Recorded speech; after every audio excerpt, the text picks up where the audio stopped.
ஏண்டி இவங்களையே இங்க கூட்டிட்டு வந்திருக்கான்? ஏய் நில்லு, இதுக்கு மேல நீ ஒரு அடி எடுத்து வைக்க கூடாது.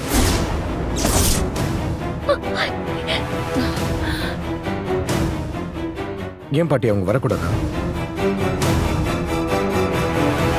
நீங்க வாங்க. டேய் என்னடா நடந்தது எல்லாத்தையும் மறந்துட்டியா என்ன? ஜோசியக்காரனை வச்சு பொய் சொன்னது இல்லாம இவ பொண்ண உன் தலையில கட்டி வச்சவ தானே இவ. அப்படின்னு நீங்க நம்புறீங்க, ஆனா உண்மையிலேயே என்ன நடந்ததுன்னு உங்களுக்கு தெரியுமா பாட்டி?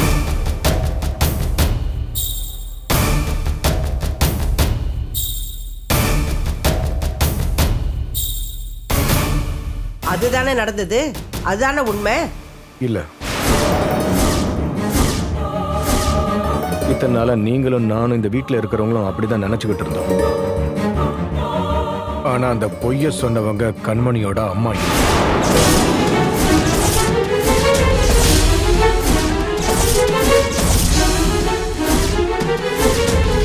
அண்ணி, இவர் என்ன புது கதை சொல்றாரு? கதை இல்லடி, ஏதோ பயங்கரமான நிஜத்தை சொல்ல போறான். எனக்கே செம்ம டென்ஷனா இருக்கு. வாய முடின்னு சும்மா இரு. அப்படியே அவங்க பொய் சொல்லியிருந்தாலும் என்ன பாட்டி, அதை பத்தி இப்ப எனக்கு கவலை இல்லை. ஏன்னா அவங்க சொன்ன அந்த ஒரு பொய்யால தானே எங்க கல்யாணத்துக்கு நீங்க ஒத்துக்கிட்டீங்க.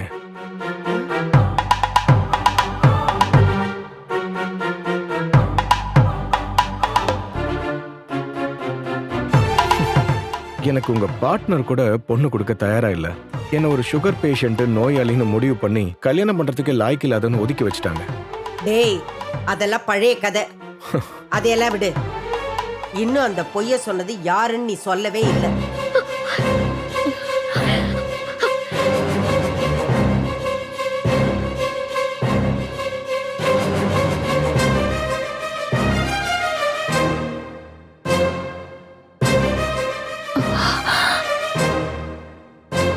டேய் கார்த்திக், என்னடா இவன் 3 பேரையும் மாறி மாறி லுக்கு விடுறான். ஏதோ பெரிய குண்டா தூக்கி போட போறான் போல இருக்கு. போடட்டும்னு நல்லா வெடிக்கட்டும். அப்படியாவது இந்த வீட்டுக்கு ஒரு விடிவுகாலம் பிறக்குதான்னு பார்ப்போம். என்னடா கேட்ட கேள்விக்கு இன்னும் பதிலே இல்ல? மன்னிச்சிருங்க மாப்பிள்ளைன்னு உன் காலில் விழுந்து இவ அழுதாளா?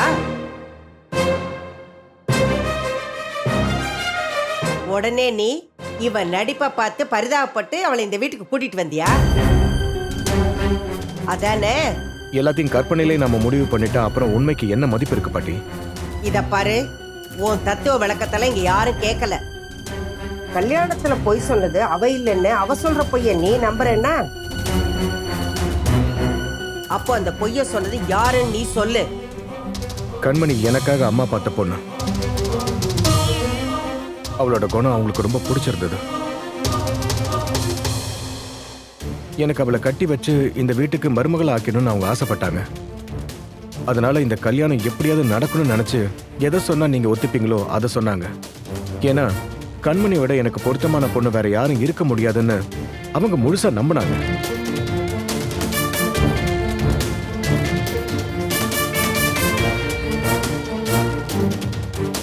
அதனால வேற வழி இல்லாம ஆபத்துக்கு பாவம் இல்லைன்னு சொல்ற மாதிரி 1000 பொய்ய சொல்லி ஒரு கல்யாணம் பண்ணாலும் தப்பு இல்லைன்னு நினைச்சுதான் அம்மா இப்படி ஒரு முடிவு எடுத்தாங்க.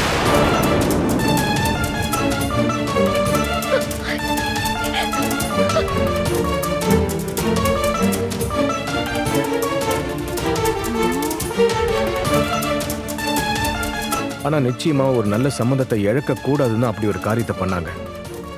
அதனாலதான் கண்மணியோட ராசிக்கு அன்புக்கு அவளை கட்டி வச்சா ரொம்ப நல்லது, பிசினஸுக்கும் நல்ல லாபத்தை கொடுக்கும்னு ஜோசியரை அப்படி சொல்ல சொன்னாங்க.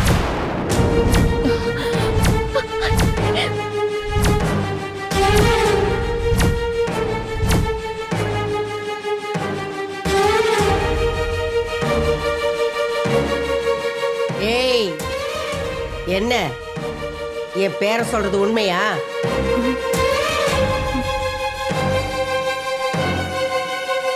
சொல்லு, உண்மையா? அந்த பொய்ய சொன்னது அவதானா? ஆமா அத்தை.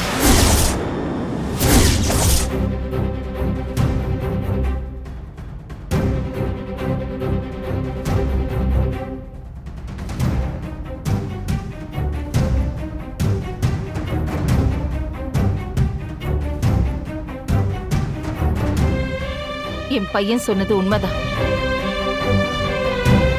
நான் தான் அந்த பொய்ய சொன்னேன்.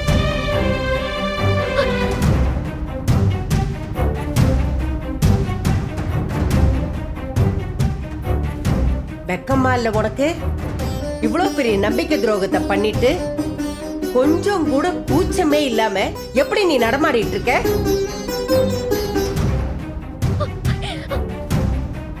வெக்கம், மானம், சூடு, சொரணை எதுவுமே இல்லையா உனக்கு? பாட்டி ப்ளீஸ் அம்மாவை அப்படி திட்டாதீங்க. நான் சொல்லி முடிச்சிடுறேன். அதுக்கப்புறம் அம்மா அப்படி பண்ணதுலயும் நான் இப்படி பேசுனதுலயும் ஏதாவது தப்பு இருந்தா நீங்க சொல்லுங்க.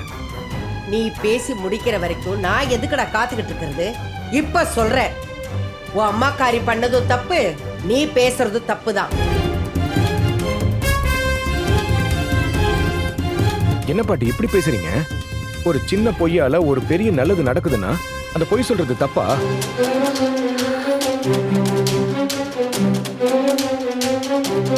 புரியுதுடா. இப்ப எனக்கு நல்லாவே புரிஞ்சிருச்சு. இவ்வளவு நாளா அந்த பொய் சொன்னது இவதான்னு நம்பிக்கிட்டு இருந்த வரைக்கும் அவ பொய்க்காரியா நம்பிக்கை துரோகியா தெரிஞ்சா. ஆனா இப்போ அந்த பொய்ய சொன்னது இவ இல்ல, ஓ அம்மாக்காரின்னு தெரிஞ்சதும் அவ பண்ணது சரின்னு தோணுதா? ஐயோ அப்படிலாம் ஒண்ணும் இல்ல பாட்டி. நான் சொல்ல வந்ததை இன்னும் முடிக்கவே இல்ல. அதுக்குள்ள நீங்க தப்பா புரிஞ்சுக்கிட்டு இருக்கீங்க. இத பாரு, தப்பை யார் பண்ணாலும் தப்பு தப்புதான். அது யார் பண்ணாங்கன்னு தெரியாம இப்போ உங்க அம்மாக்காரி பண்ணான்னு தெரிஞ்சதோ அதுக்கு மன்னிப்பா? என்னடா அர்த்தம் அதுக்கு? சாரி பாட்டி, இப்படி பேசுறதுக்காக என்ன மன்னிச்சிடுங்க. அப்படி என்ன பாட்டி எங்க அம்மா அவ்வளவு பெரிய தப்பு பண்ணிட்டாங்க? முதல்ல எந்த அம்மாவாவது தம் பிள்ளைக்கு கெடுதல் பண்ணணும்னு நினைப்பாங்களா? அதுவும் ஏன் அம்மா அப்படி நினைப்பாங்களா?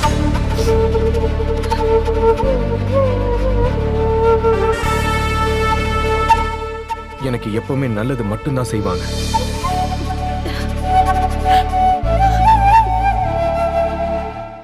கொஞ்சம் யோசிச்சு பாருங்க பாட்டி. அவங்க சொன்னது வேணா பொய்யா இருந்திருக்கலாம். ஆனா இப்ப அது பொய்யிலே, உண்மைதானே?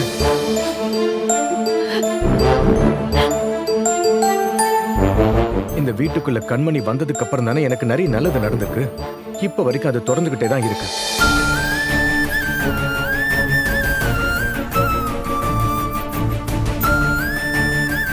இந்த பொண்ணு கிடைச்ச அதிர்ஷ்டம்னு சொன்னாங்க. அந்த அதிர்ஷ்டம் உண்மையிலே எனக்கு கிடைச்சிட்டே தான் இருக்கு பாட்டி.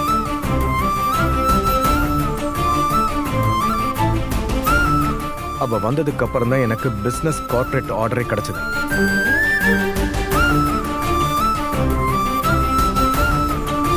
அவளால தானே பாட்டி ஊர்ல எனக்கு பரிவட்டமும் முதல் மரியாதையும் கிடைச்சது.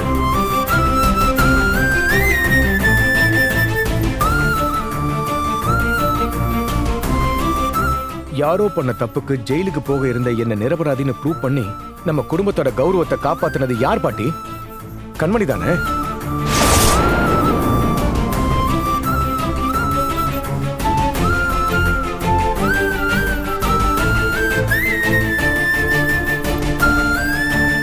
ஏன் நம்ம பிசினஸ்ல ஃபர்ஸ்ட் டைமா ஒரு கவர்மெண்ட் ஆர்டர், அதுவும் 100 கோடி ரூபாய் ப்ராஜெக்ட் நம்ம பண்ண போறோமே. இதுக்கு யார் காரணம்? நம்ம கண்மணி தானே?